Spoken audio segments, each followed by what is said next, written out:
सिद्धांतों से लेकर धर्म और समाज तक सब आप पर शासन कर रहे हैं, तथा परिवार और मित्रगण तो आपको वैसे ही गुलाम समझते हैं।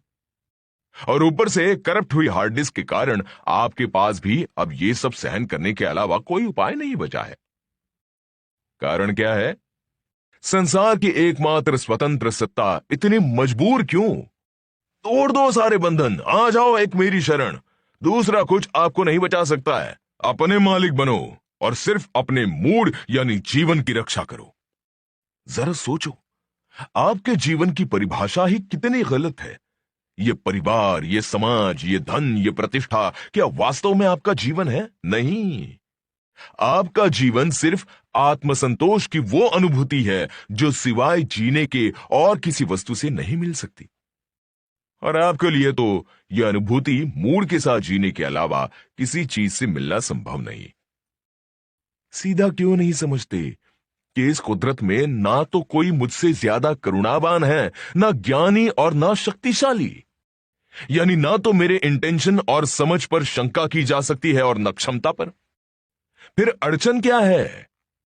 अतः मेरी शरणागति स्वीकार लो। अरे, मूड के साथ जीने का व्यवसाय कमजोर हो जाएगा, मित्र व परिवार दूर हो जाएंगे, धर्म और समाज आपको ताने मारेंगे, तो उससे आपका क्या बिगड़ जाएगा? आप तो अपने मालिक बनना शुरू हो जाएंगे। और कायदे से तो मनुष्य को उपलब्धि यही प्राप्त करनी है कि उसे अपना मालिक स्वयं बनना है। इसे दूसरे शब्दों में कहूं तो उसे अपनी जवाबदारी स्वयं उठानी है। समाज, धर्म, शिक्षा, भगवान या परिवार के आसरे नहीं जीना है। और जब ये नहीं ही हो पा रहा है तो चुपचाप ये जवाबदारी अपने मूड को सौंप देनी है। फिर जो अच्छा बुरा हो, स्वाभाविक तौर पर उसका दोष दूसरों को देने की जगह नहीं। अब मनुष्य अपना मालिक स्वयं और अपने जीवन हेतु जवाबदार स्वयं। बोलो, इससे बड़ी कौन सी उपलब्धि आप हजार भागा दौड़ी करके भी पा लेने वाले हैं? चलो इस बात को और अलग तरीके से समझाता हूं। मैं पूर्व में ही कह चुका हूं और फिर कह रहा हूं कि यह पूरा विश्व अस्तित्व में भी मेरे कारण है और चलायमान भी सिर्फ एक मेरे कारण है, तथा मेरा आधार ही सबका हित है। और तभी तो एटम से मनुष्य तक का सफर आपने तय किया है। सो मैं तो आपका हित चाहता ही हूं, और मेरा मानना है कि इसका अलग से और कोई सबूत देने की मुझे आवश्यकता नहीं, क्योंकि एक मेरी ही उंगली पकड़कर आपने एटम से मनुष्य तक का यह सफर तय किया है। और ऐसे में शायद मुझे यह भी समझाने की आवश्यकता नहीं कि ठीक वैसे ही आप मेरी उंगली पकड़कर आगे मनुष्य से परम एहसास में लीन होने तक का सफर भी तय कर सकते हैं। और यह तो मैं पहले ही समझा चुका हूं कि मनुष्य से इस परम एहसास में लीन होने की यात्रा के मार्ग पर ही आपके जीवन के सारे सुख और सफलता आपका इंतजार कर रहे होते हैं। जबकि इसके विपरीत मनुष्य से एटम तक का उल्टा मार्ग जो आप पकड़े हुए हैं, बस एक उसी वजह से आप इतने कष्ट में हैं। क्योंकि मनुष्य से एटम तक उल्टा जाने वाला मार्ग होगा ही कष्टों से भरा। यह मार्ग होगा ही असफलताओं से घिरा, क्योंकि आपकी असफलताएं ही आपको वापस एटम तक ले जा सकती हैं। सो अब तय आपको करना है कि आपको परम एहसास की ओर की यात्रा करनी है या एटम तक की। हालांकि यह बात थोड़ी रहस्यपूर्ण है, इसलिए इसे थोड़ा विस्तार से समझाता हूं। देखिए, आपने चेतना का लगातार विकास कर एटम से मनुष्य तक का सफर तो तय कर ही लिया, लेकिन यही आपका अंतिम मुकाम थोड़ी ही है, क्योंकि मनुष्य जन्म लेते ही एहसास अपनी पूर्णता में आपके भीतर मौजूद हो गया है, और वो अब अपने रचाए इस पूरे खेल का मजा लेते हुए आपको देखना चाहता है। और जब आप तमाम प्रकार के मजे ले लेकर संतुष्ट हो जाएं, या मेरी भाषा में कहूं तो आपकी हार्ड डिस्क किसी भी प्रकार की चाहों से पूरी तरह खाली हो जाए, तो आपके भीतर का एहसास पूरी तृप्ति के साथ परम एहसास में लीन हो जाए। यहां समझे ये कि आप मजे कब ले पाएंगे और तृप्त कब हो पाएंगे, जब लगातार आप आनंद और सफलता के मार्ग पर बढ़ते चले जाएंगे। और यदि इसी बात को सीधी भाषा में कहूं तो भीतर आप जब अपने एहसास के निकट जाना शुरू हो जाएंगे तो बाहर की परिस्थितियां अपने आप आपको आनंद और सफलता के मार्ग पर लगाती चली जाएंगी। और भीतर एहसास के निकट बिना अपने मूड की रक्षा किए नहीं पहुंचा जा सकता है।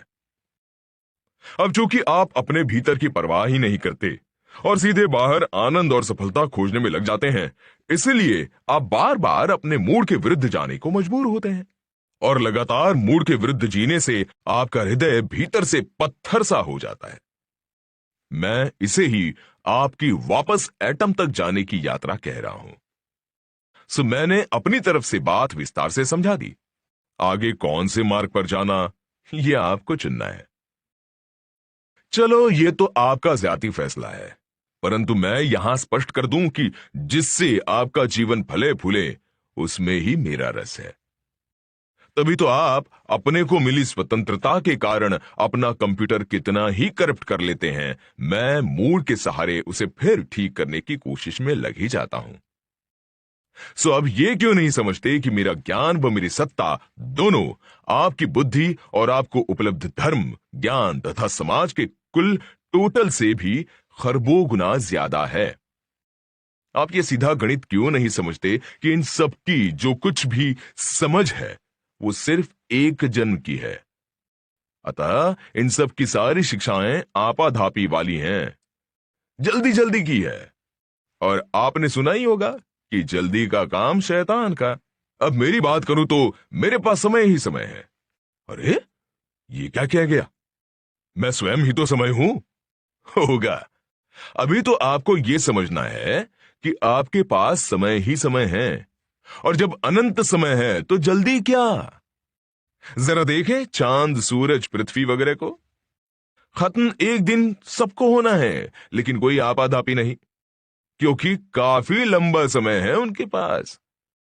फिर समय के मामले में मैं आपसे क्यों पक्षपात करने लगा? आपके पास भी समय ही समय है। सो एक बार आप यह समझ ले कि आपके पास समय की कोई कमी नहीं, तो ही आप अपने मूड की रक्षा कर पाएंगे। वरना तो कुछ भी कर काम निपटाना होगा, क्योंकि समय ही कहां है, और उसका परिणाम आप सबके जीवन दशा के रूप में आपके सामने ही है। छोड़ो, जब इतनी बात करी ही है तो फिर पूरे ही विस्तार से समझा दूं, कोई शक बचे ही ना। दरअसल सत्य तो यह है कि इस पूरी प्रकृति को एक मनुष्य को छोड़कर चलाने वाला मैं ही हूं। इसलिए प्रकृति में कहीं कोई गड़बड़ नहीं, परंतु आप चूंकि स्वतंत्र है, अतः आप मेरी अवहेलना कर अपने हिसाब से अपना जीवन चलाने को भी स्वतंत्र है, और आप इस स्वतंत्रता का भरपूर फायदा उठा भी रहे हैं। लेकिन आप जानते ही नहीं कि मेरे स्वरूपों को समझे बगैर तथा उसकी शरणागति स्वीकारे बगैर आपके जीवन में कुछ भी सार्थक होने वाला ही नहीं। चलो, बाकी नहीं समझ रहे तो मत समझने दो, परंतु आप तो समझ लो, आपका जीवन आप चलाओगे तो सब कुछ खो दोगे, जो शायद आप खो भी चुके हो। पर अगर अपने जिद छोड़ मेरी शरण में आ जाओगे तो जल्द ही सब कुछ ठीक हो जाएगा। और उसका भी एक कारण है। मेरे पास कैसा भी करप्ट कंप्यूटर क्यों ना हो, उसे ठीक करने का नक्शा बना ही रहता है, और उसी को फॉलो करने हेतु मैं मूड भेजकर मनुष्य से कम्युनिकेट करता रहता हूं। लेकिन आपकी सीमित दृष्टि मेरे भेजे गए मूड का रहस्य नहीं समझ पाती, समझ सकती भी नहीं। पर सवाल यह कि आपको समझना क्यों है? क्या आप नहीं जानते कि मेरे तीनों स्वरूप, भूत, भविष्य व वर्तमान, सब मेरे अधीन हैं? और जब ये जानते हैं तो ये समझते क्यों नहीं कि आपके हित की बात मैं आपसे बेहतर जानता ही होऊंगा? कोई आपके आवश्यक समझने से चीज आवश्यक थोड़ी हो जाती है, और ठीक वैसे ही आपके सफलता मानने से वो सफलता नहीं हो जाती। आपने तो हजारों कार्य आवश्यक मानकर किए हैं, कौन से आपके हित के सिद्ध हुए हैं? आपने 50 बार सफल होने के गुमान का अनुभव किया है, वास्तव में आप कौन सा सफल हो गए हैं? अरे, आपकी समझ ही क्या है? आप जिसे अच्छा हुआ समझते हैं वो वास्तव में आपका बहुत बुरा हुआ होता है। आपकी सीमित दृष्टि केवल अभी का फायदा देखती है, जबकि मैं दूर तक का नुकसान देख लेता हूं। इस बात को एक उदाहरण से समझाता हूं। एक मनुष्य पहली बार चोरी करने गया हो और वो सफलतापूर्वक चोरी को अंजाम दे आए, न पकड़ा जाए। सोचो, वो क्या सोचेगा? वो इसे अपनी सफलता मानेगा। मानने दो और आगे देखो। फिर तो 2-4 और चोरी को अंजाम दे उसका हौसला ही बढ़ जाता है। लेकिन 5वीं चोरी के वक्त उसी उत्साह के चलते उससे एक खून हो जाता है और वो पकड़ा जाता है। उसको आजीवन जेल में सड़ना पड़ता है। अब यदि पहली चोरी के वक्त वो पकड़ा जाता जब नया नया चोर था, तो शायद पुलिस के डंडे खाकर वो ये रास्ता ही छोड़ देता। बताओ ये कि पहली चोरी के वक्त उसका न पकड़ा जाना अच्छा हुआ या बुरा हुआ? बस ऐसे ही आपके सारे आवश्यक काम हैं और ऐसे ही आपकी सफलताएं हैं। सो अपनी बुद्धि के बजाय मेरी चाल पर भरोसा करें। सारे अनावश्यकों से छुड़वा दूंगा। पढ़ने को मूड हो तो पढ़ें, वह मंदिर मस्जिद चर्च जाने का मूड हो तो जाएं। वरना एडिसन की तरह पढ़ाई छुड़वा दूंगा, वह बिल गेट्स स्टीव जॉब्स की तरह चर्च छुड़वा दूंगा। जो अनावश्यक है आपके लिए वो हटा ही दूंगा। सो मेहरबानी कर मेरे द्वारा भेजे गए मूड की संपूर्ण शरणागति स्वीकार लें। फिर उस प्रोसेस में जो आपसे बिछड़ते हैं उसे स्वीकार लें और जो आपको मिलता है उससे संतोष माने। अपने मूड का साथ निभाते चले जाएं और उस प्रक्रिया में पकड़ती हर फिक्र को धुएं की तरह उड़ाते चले जाएं। मैं आपको आपके जीवन के तमाम अनावश्यकों से छुटकारा दिलवा दूंगा, फिर चाहे वो परिवार हो या मित्र, धर्म हो या समाज। विश्वास जानो कि मेरी शरण आने के बाद वे सब आपसे स्वतः ही दूर हो जाएंगे। जो भविष्य में आपको डस सकते थे और जो वर्तमान में आपको डस रहे हैं, और वे तमाम चीजें जो आपके जीवन को बढ़ाने वाली थी परंतु मेरी अवहेलना करने के कारण आपसे कोसों दूर थी, वे सब आपके निकट आ जाएगी। दरअसल आपको हमेशा सही समय पर सही जगह पहुंचाने की जिम्मेदारी मेरी होती है, वो आपके बस का है भी नहीं। फिर भी आप अपनी जिम्मेदारी खुद उठाकर क्यों परेशान होना चाहते हो, यह मेरी समझ में नहीं आता है। आपके युग के सफल उद्योगपति बिल गेट्स ने क्या कहा कि मेरी सफलता का राज ही यह है कि मैंने अपने को हमेशा सही समय पे सही जगह पर पाया। अब स्वयं बिल गेट्स जानते हो या नहीं, पर आप यह समझ लो कि यह सिर्फ मेरी शरणागति स्वीकारने का परिणाम है। वैसे ही आपको भी सही समय पर सही जगह पहुंचाने की जिम्मेदारी मैं उठाने को तैयार ही हूं। बस इंतजार है कि वो जवाबदारी आप मुझे कब सौंपते हैं। ज्यादा सोचे मत और तत्काल अपने को मुझे सरेंडर कर दें। शुरू शुरू में ऐसा होगा कि आवश्यक से दिखने वाले कार्यों में आपका मन नहीं लगेगा, मत लगने दो, वे अनावश्यक होंगे। लेकिन धीरे धीरे मेरी लगातार शरणागति से एक दिन ऐसा आ जाएगा कि आपका टाइम और स्पेस सेट हो जाएगा। यानी जो भी कार्य आवश्यक होगा आपका मूड भी उस हेतु बनता चला जाएगा और एक दिन बढ़ते बढ़ते ये टाइमिंग उस ऊंचाई पर पहुंच जाएगा कि टाइम यानी आपके मूड में जो होगा वही स्पेस अर्थात परिस्थिति में आपको उपलब्ध होगा। इसे सीधी भाषा में कहूं तो जो आपकी इच्छा होगी वही सामने आ जाएगा, या कहूं जो सामने होगा कभी उससे ऊपर की इच्छा ही नहीं होगी।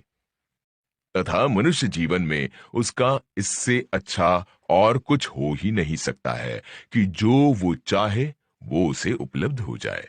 बाकी तो सबको सब कुछ प्राप्त हो भी नहीं सकता है। कोई चांद तारे आपकी जेब में नहीं आ सकते हैं, पर ऐसी इच्छाएं होती हैं और वही कष्ट का कारण है।